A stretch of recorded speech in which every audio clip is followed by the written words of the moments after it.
Hello जी दोस्तों, स्वागत है आपका मेरे यूट्यूब चैनल जिसका नाम है यूपीएससी गाइडेंस। तो मैं आज से न्यूज़पेपर सीरीज़ शुरू कर रहा हूँ। तो आज है 14 मई। तो आज के द हिंदू और इंडियन एक्सप्रेस में जो मुझे मुख्य खबरें दिखी जो यूपीएससी में काम आ सकती है, उसको मैं नोटिस करके ला रखा हूँ। तो मैं आपको कुछ बताना चाहता हूँ खबर। तो सबसे इम्पोर्टेंट खबर जो आज की है उसमें यह है कि आज द हिंदू में खबर छपी थी कि जो अभी मई महीने में जो जम्मू कश्मीर की डीलिमिटेशन रिपोर्ट छपी थी, जिसकी अध्यक्षता सुप्रीम कोर्ट जज रंजना प्रसाद देसाई, इसके अलावा जो हमारे चीफ इलेक्शन कमिश्नर है वो भी इस कमेटी के मेंबर थे। उनकी जो रिपोर्ट छपी थी उसमें काफ़ी विवाद हुआ था। तो कुछ पटिशनर जो लोग थे जो विरोध कर रहे थे वो सुप्रीम कोर्ट गए थे। तो सुप्रीम कोर्ट ने आज कुछ कहा है। उन्होंने इस अभी फ़िलहाल इस मामले में दखल देने से इनकार किया है। जैसे कि आप देख सकते हैं, डिक्लाइन कर दिया उन्होंने इस डीलिमिटेशन रिपोर्ट को स्टे करने में। तो जैसे कि मैंने बता दिया था, 3 मेंबर कमेटी थी। इसमें रंजना देसाई के अलावा सीईसी और एक और जो मेंबर और थे, 3 मेंबर थे टोटल। इसका दूसरा पॉइंट ये है कि इसके अलावा कोर्ट ने गवर्नमेंट को कहा है कि उसको गवर्नमेंट को 6 हफ्तों के अंदर अंदर एफिडेविट दायर करना है। जो पिटिशनर ने आरोप लगाए थे उसका जवाब गवर्नमेंट को एफिडेविट में देना है 6 हफ्ते के अंदर अंदर। तो पिटिशनर जो लोग थे उन्होंने आर्गूमेंट क्या दिया है, क्यों इसका विरोध कर रहे हो। इसका वो विरोध इसलिए कर रहे हैं क्योंकि उनका कहना ये है कि जब आर्टिकल 170 के तहत ये जो डीलिमिटेशन कमीशन है वो 2026 से शुरू होनी चाहिए थी ये। तो अभी तो 2022 चल रहा है और इसे बिठाए 2021 में गया था। तो इतने जल्दी क्यों ये डीलिमिटेशन जम्मू कश्मीर के लिए की गई, सिंगल आउट जम्मू कश्मीर को क्यों किया गया आर्टिकल 170 के जरिए, ऐसा उनका कहना है। दूसरा आरोप ये है कि सेंटर जो गवर्नमेंट है उसने इलेक्शन कमीशन की जो पावर है उसको यूसर्प किया है। यानी ये पावर इलेक्शन कमीशन की है कि वो डीलिमिटेशन कमीशन बिठाए। लेकिन हुआ ये है, इसमें आरोप ये है कि सेंटर ने ईसी के बजाय खुद ये पावर छीन ली ईसी से डी नोटिफाइंग करने की, डीलिमिटेशन ऑफ जेएंडके की। इसकी जो हिस्ट्री देख लेते थोड़ी पहले।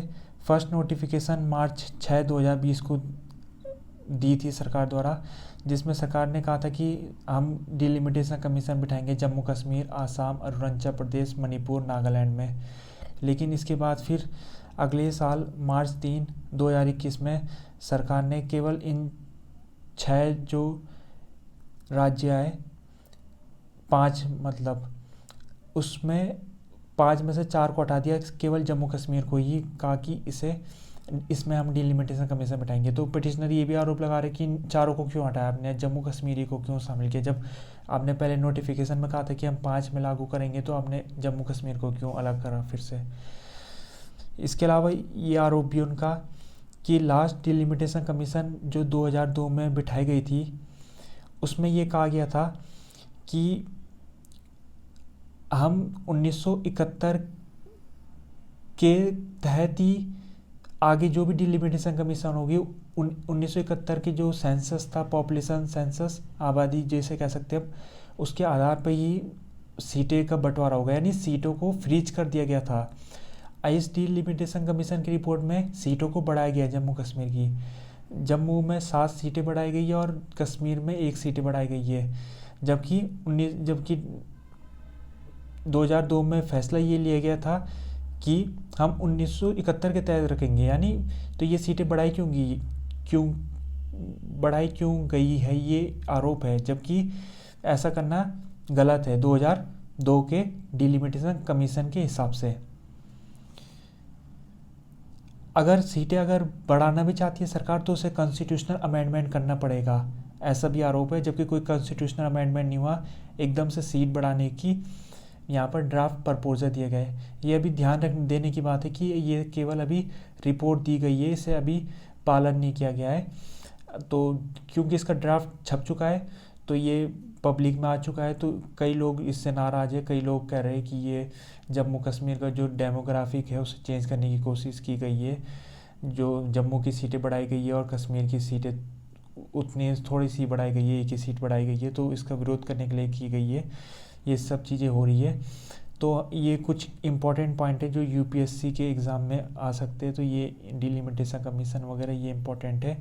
इसके अलावा दूसरा खबर आज की इम्पोर्टेंट ये है कि अप्रैल का ट्रेड डेफिसिट वाइडन हो गया। अप्रैल महीने में डेफिसिट बढ़ इस वजह से गया क्योंकि हमें सबको पता है कि जो हमारा तेल की आपूर्ति है वो हम विदेश से करते हैं। तो क्योंकि यूक्रेन और रसिया का वार चल रहा है तो तेल की कीमतों में इजाफा हुआ है।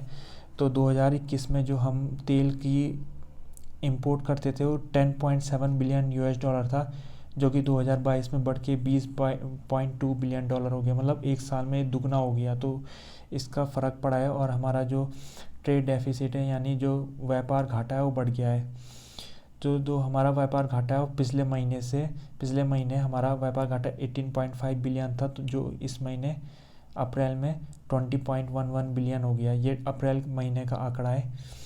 इसके अलावा इम्पॉर्टेंट बात ये कि क्योंकि रसिया से भारत तेल खरीद रहा है तो और कम कीमतों में खरीद रहा है, तो रसिया का जो शेयर है भारत के पेट्रोलियम में तेल आपूर्ति में वो बढ़ चुका है। वो 5% हो गया है। फर्स्ट टाइम, पहली बार हुआ ऐसा। इसके अलावा excepting the rupee to face, और क्योंकि हमारा ट्रेड डेफिसिट वाइडन हो गया है तो इसकी वजह से जो रुपए का मूल्य है वो भी घट रहा है। तो रुपए का मूल्य, एक रिपोर्ट आई है उसमें कहा गया है कि रुपए का मूल्य 75 से 79 रुपये तक रह सकता है सितंबर तक।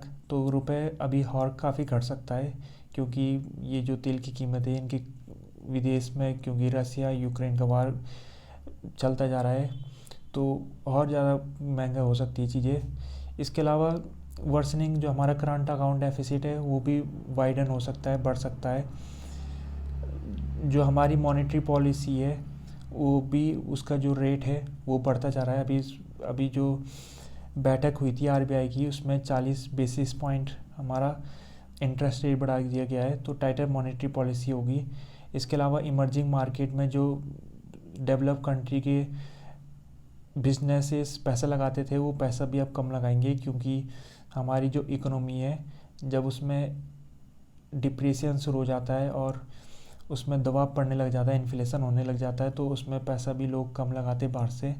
लेकिन अच्छी बात भारत के लिए ये है कि भारत का जो फॉरेन रिज़र्व है वो लगभग 600 बिलियन डॉलर है। तो इस वजह से भारत जो डिप्रिसिएशन है यानी रुपया अगर कमज़ोर होता है तो जो रिज़र्व बैंक है वो अपना रिज़र्व से कुछ पैसा मार्केट में डाल सकती है। यानी पैसे का मतलब यहाँ पर डॉलर से है, डॉलर को मार्केट में उतार के डॉलर जो रुपए का डिप्रिसिएशन है उसको कम किया जा सकता है और रुपए को मजबूत किया जा सकता है। तो क्योंकि भारत में अभी काफ़ी मात्रा में रिज़र्व है तो इसका फ़ायदा थोड़ा भारत को पहुंच सकता है। लेकिन ये गंभीर समस्या है और इसका सॉल्यूशन सरकार और रिज़र्व बैंक दोनों को मिलकर निकालना होगा। तीसरी मुख्य खबर ये है कि मानसून जो है इस बार, खबर ये है कि थोड़ा जल्दी आ जाएगा। पर होता ये मानसून की डेट है नॉर्मल तौर में जून 1 को आता है, लेकिन इस बार मई 27 को आ जाएगा जो कि 4 दिन पहले है। आईएमडी का फॉरकास्ट जो कि भारत सरकार की यूनिट है उसने ये कहा है कि इस साल का मानसून नॉर्मल रहेगा 99% रेनफॉल होगी, यानी नॉर्मल ही कह सकते हैं इसे। और अल नीनो जो है वो इस बार नहीं रहेगा। अल नीनो वो एक फिनोमिना होता है जिस वजह से अगर अल नीनो आ जाता है तो भारत के ऊपर रेनफॉल कम होती है और अकाल पड़ सकता है। तो इस बार अल नीनो नहीं आएगा। अल नीनो होता ही है कि जब सेंट्रल पैसिफिक में गर्म हो जाता है तो उस वजह से जो रेन होती है उसका पैटर्न चेंज हो जाता है, भारत के बजाय वो साउथ अमेरिका में होने लग जाती है। तो अल नीनो का उल्टा एक होता है ला नीनो। अगर ला नीनो से क्या होता है, वार्मिंग के जगह कूलिंग हो जाती है। तो लाल नीनो के जगह या ला नीना कहते हैं उसे, जो भी कह सकते हैं आप, तो उससे भारत में ज़्यादा रेनफॉल होती है। यानी अल नीनो से कम होगी और ला नीना से ज़्यादा होगी। तो अल नीनो यहाँ पर लिखा है जब ईस्टर्न पैसिफिक में पानी गर्म हो जाता है तो तब होता है अल नीनो। तो क्योंकि हमारा क्लाइमेट चेंज हो रहा है तो इस वजह से अल नीनो ला नीना भी बहुत ज़्यादा हो रहे हैं। पहले तो एक पैटर्न था, अब तो कभी भी कुछ भी हो सकता है, क्योंकि हम जानते हैं कि टेम्परेचर लगभग बढ़ता जा रहा है। तो जो प्राकृतिक आपदा है वो भी काफ़ी हो रही है, तो उस वजह से ही एल नीनो ला नीना भी ज़्यादा हो सकते हैं। लेकिन खुशखबरी ये है कि इस बार कम से कम जो अनुमान है, एल नीनो इस बार नहीं होगा, जो कि अच्छी खबर है भारतीयों के लिए।